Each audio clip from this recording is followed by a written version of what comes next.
it's Caitlin from Cozy Knits. I'm back here with another episode in the Craft Market series on how to market prep, or this could apply to how to prep for your busy season. For me, that's fall and winter. I mostly sell hats, so that's my busy time. Right now it's only June, so there's still lots of time to get ready, and I'm going to explain the best ways to do that. It's only June right now, so we have lots of time to get organized, and I'm gonna give you some ideas and things to think about when you're prepping for your busy time or your market. Market prep can be kind of tough. It's hard to figure out where you're gonna start, so you just need to pick some items that you wanna make. If you already sell things, then take your best seller. That's always a good place to start. Make some different colors in that item and start with those, and then bring out some other items as well. I go into more detail on what to bring to your market in the other episodes in this craft series, so if you haven't seen the other videos, I recommend checking them out now. Once you've decided what you're gonna make, you need to decide how much you're gonna make. Then you're probably going to panic, that's not gonna be enough. We all do that. I'm guilty of that every single time. I absolutely panic knit for the last few weeks before the market, just worried that I'm not gonna have enough. But hey, if you sell out, that's actually a good thing. So we often forget that a sellout is a good thing. One way I keep my stock organized is I have a few different styles. So I'm talking hats here. For my adult sized hats, I have a few different styles that I pick, and then I only do that style in about 4, 5, 6 different color combinations. And then I'll do different styles with different color combinations, or maybe a few of the same overlapping there. But that way I'm not trying to make the same hat in every single color that I offer, because as you can see, I have a wide range of colors. So I like to just have just certain colors for certain styles mostly. And that just keeps me organized instead of all over the place. So you want to make things that you enjoy making. That's a big part about market prep. It's not supposed to be a chore. It is supposed to be enjoyable, even though most of us look like we're sleep deprived, crazy people during the market prep time, but it's fun. We enjoy it, so make things you enjoy making. Okay, so there's a few different ways that we can prep for a market. You can come up with a number for a sales goal. You want to make X amount of money at the market. So then you need to work out how much you need to make that sales goal. Pick that number, pick that goal, and work out how much you need to make. Then you need to make a little bit of a schedule. So if you've got a few months before your market, you need to make a realistic plan. How much can you actually make? And are you going to reach that goal? So that's working backwards. You work backwards. Here's my sales goal. I need to make this amount of money, and I need to start now to get to this number.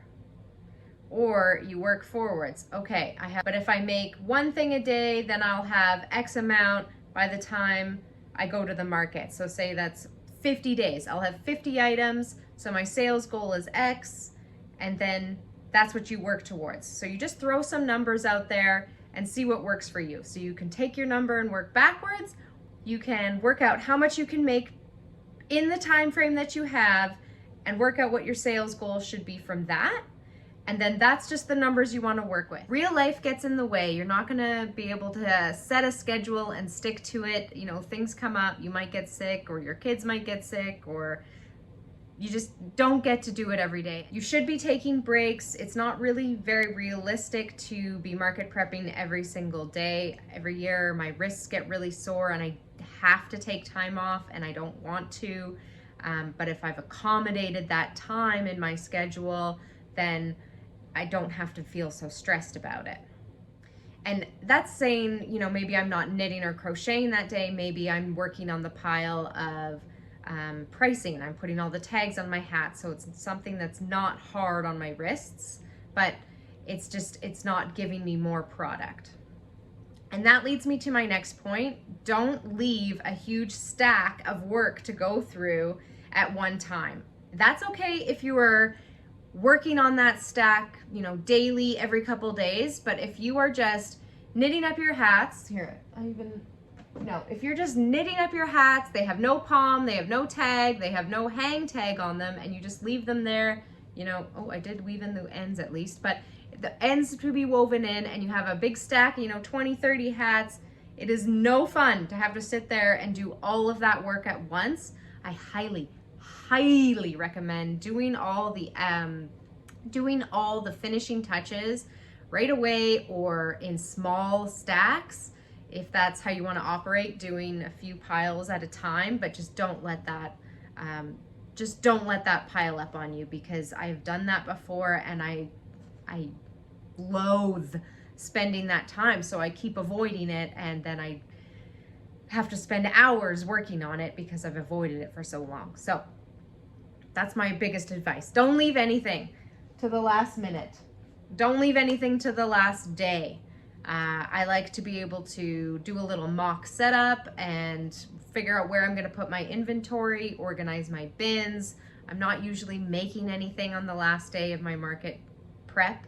I want to feel organized and finished that day. If I do end up making anything, then that's bonus. Which also brings me to say supplies. So if you've worked out how much you need to make for your market, you've worked out your time frame, you've worked out the amount that you need to make. So for hats, for me, I need to have enough pom-poms for those hats. So I need to order those suckers early.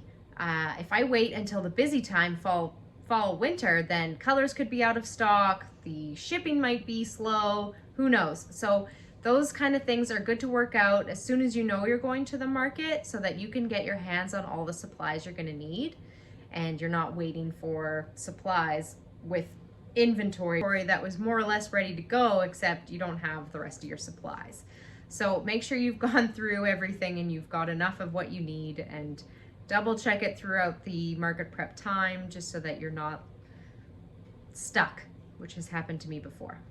I'm visual, so I like to write down my inventory, my goal, my sales goal, and so I keep a little spreadsheet. It's really nothing fancy, but I just have a few columns, you know, adult-sized hats, and then I have a little breakdown of the colors, so I have an idea of how much I have in each color. And then I've got what all those are worth. So I have how many I have in those colors of that style, what they're worth, and then that helps me visualize. So if I have 4 in that color, then I don't have to keep sorting through my bins to see what I have in there. I've just got it on my spreadsheet, and I can double check, ooh, I need to make more of those, or oh, I have enough of those, I'll calm down on making that exact color and that exact style. And then there's a second step with this inventory spreadsheet that is going to help you a lot for your next markets or the next year, is when you're done your market, go through your bins and see what you have left. So you already have the spreadsheet with all the items on there for you already. Now you just need to mark down how much you had left and what that value is, if you're wondering, if you're curious. But that way, when you go to your next market or the next year, you know what items were selling and what items weren't selling, and you know what you brought home. So it's a really good way of just keeping track of what you have and keeping track of what sells, and staying on point, staying on track for your market prep. So I really highly recommend making a little spreadsheet. No matter how much time you give yourself to market prep, it's never gonna feel like enough time. No matter how much you make for your market, it never feels like enough.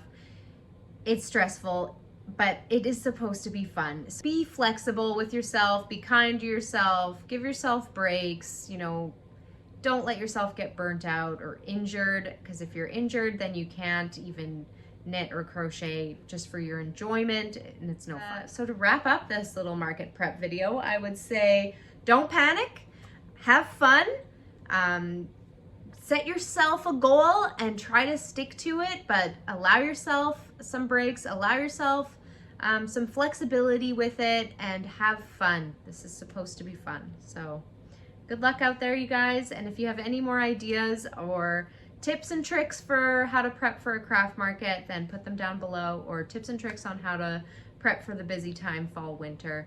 I would love to hear them. So I will catch you next time, and we'll touch back soon. Have a good day.